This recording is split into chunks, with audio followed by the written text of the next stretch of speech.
कार्यक्रमामध्ये उपस्थित असलेल्या सर्व 10वी मध्ये यशस्वी झालेल्या 12वी यशस्वी झालेल्या विद्यार्थ्यांचं सर्वप्रथम मी हार्दिक अभिनंदन करतो आणि त्यांना आभार शुभेच्छा देतो.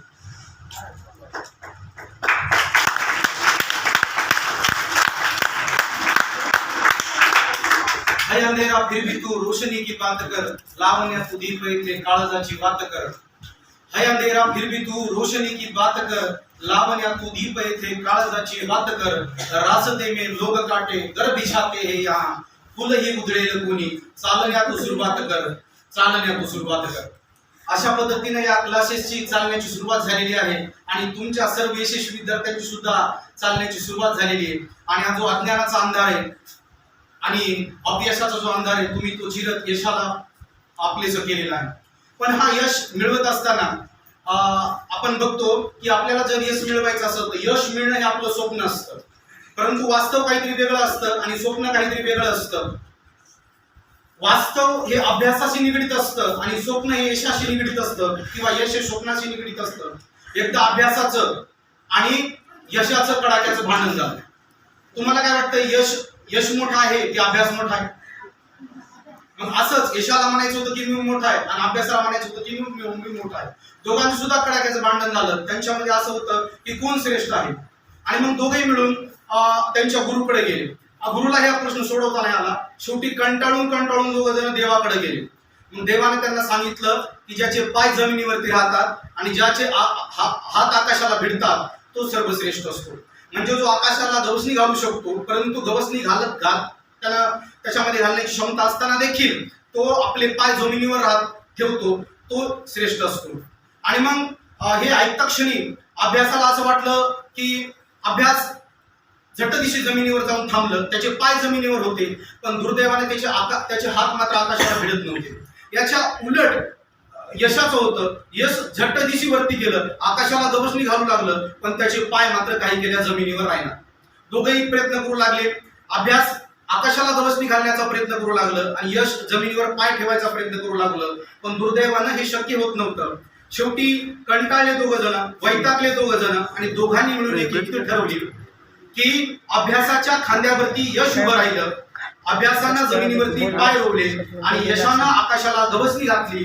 हे श्रेष्ठत्वाचं आणि मोठेपणाचं भांडण क्षणार्धात मिटलं. आणि त्यामुळं तुम्हाला जे यश मिळालेलं असतं यश तेव्हा मिळतं जेव्हा तुमचं यश हे तुमच्या अभ्यासाच्या खांद्यावर उभं असतं. तुमचं स्वप्न जेव्हा सत्याच्या खांद्यावरती उभं असतं, तुमचं स्वप्न जेव्हा वास्तवाच्या खांद्यावरती उभं असतं तेव्हाच तुम्ही खऱ्या अर्थाने यशस्वी होता. आणि म्हणून जर तुम्हाला यशस्वी व्हायचं असेल तर तुम्हाला अभ्यासाच्या खांद्यावरती उभं राहावं लागेल. तुम्ही जर अभ्यासाच्या खांद्यावरती उभा राहिला नाही तर तुम्हाला यश प्राप्त होऊ शकणार नाही. पण फक्त कष्ट करणं, अभ्यास करणं एवढंच पुरेसं आहे का? तर या दरम्यान तुम्हाला काही गोष्टींचा त्याग पण करावा लागतो. म्हणजे आता ज्यांना यश मिळाले, ज्यांना चांगले मार्क मिळाले त्यांनी काही गोष्टींचा त्याग केला असेल, काही गोष्टी सहन केल्या असतील, काही दुःख सहन केलं असेल, काही वेदना सहन केल्या असतील, कष्ट केलं असेल आणि म्हणून त्यांना ते यश प्राप्त झालेलं आहे.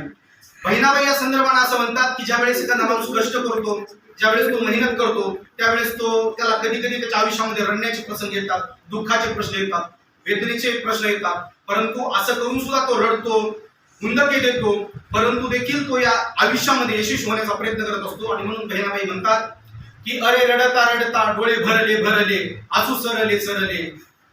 अरे रडता रडता डोळे भरले आसू सरले. आता हुंदके उरले नाही जीवाले इसावा. अरे आसवा बिगर रडू नको माझ्या जीवा तुला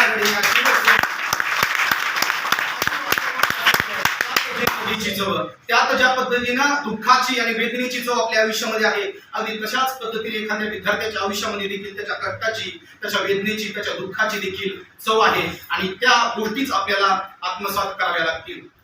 मी तुम्हाला जसं सांगितलं की कष्ट महत्वाचे, अभ्यास महत्वाचा आहे आणि करत असताना काही त्याग पण महत्वाचा आहे. अगदी तशाच पद्धतीनं तुमची संगत देखील महत्वाची आहे.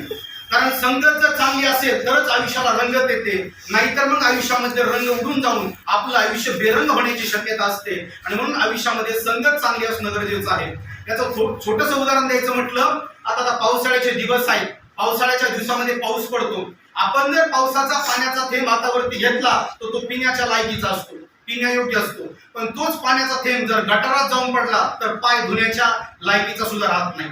तोच पाण्याचा थेंब जर समुद्रात पडला तर त्याचं अस्तित्व नष्ट होतं, स्वतःचं स्वतंत्र अस्तित्व नष्ट होतं. तोच पाण्याचा थेंब जर गरम तव्यावरती पडला तर तो नष्ट होतो. तोच पाण्याचा थेंब जर कमळाच्या पानावरती पडला तर मोत्यासारखा चमचम करतो. तोच पाण्याचा थेंब जर प्रत्यक्षात शिंपल्यात पडला तर त्याचे अक्षरशः मोती होतात.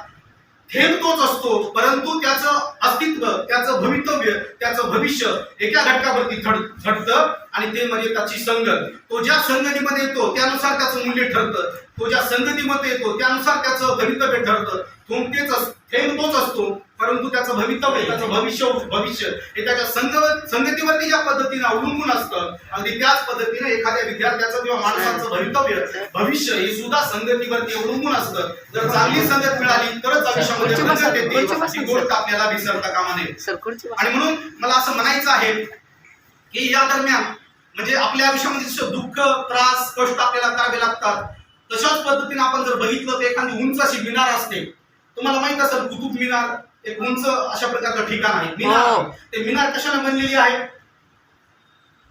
कोणत्या गोष्टींनी बनलेली असेल तर ती मिनार जी आहे ती अनेक घटकांनी बनलेली असेल, पण त्यापैकी एक घटक आहे माती. मातीने सुद्धा त्याच्यामध्ये मातीचं पण प्रमाण असेल, परंतु ती मिनार बनवत असताना तिला पायाखाली तुडवावं लागतं आणि जी पायाखाली तुडवली गेलेली माती आहे ती पुन्हा मिनार बनत असते.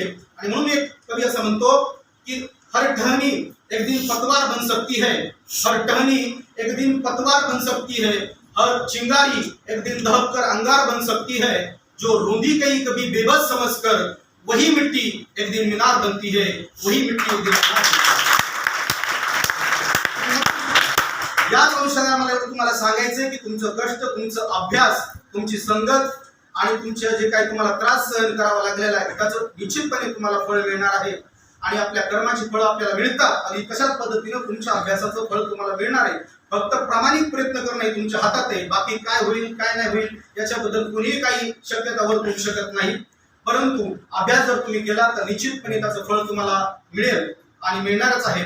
आणि ज्या विद्यार्थ्यांना या ठिकाणी यश मिळालं, ज्यांना बक्षीस मिळालं, ज्यांना चांगला क्रमांक मिळाला त्या विद्यार्थ्यांचं मी पुन्हा एकदा मनपूर्वक अभिनंदन करतो, त्यांना आभाळभर शुभेच्छा देतो. आणि जे विद्यार्थी ज्यांना मिळालं नाही त्यांना भावी वाटचालीसाठी आणि ज्या विद्यार्थ्यांना यश मिळालं त्यांना सुद्धा भावी वाटचालीसाठी शुभेच्छा देऊन माझे 2 शब्द संपवतो.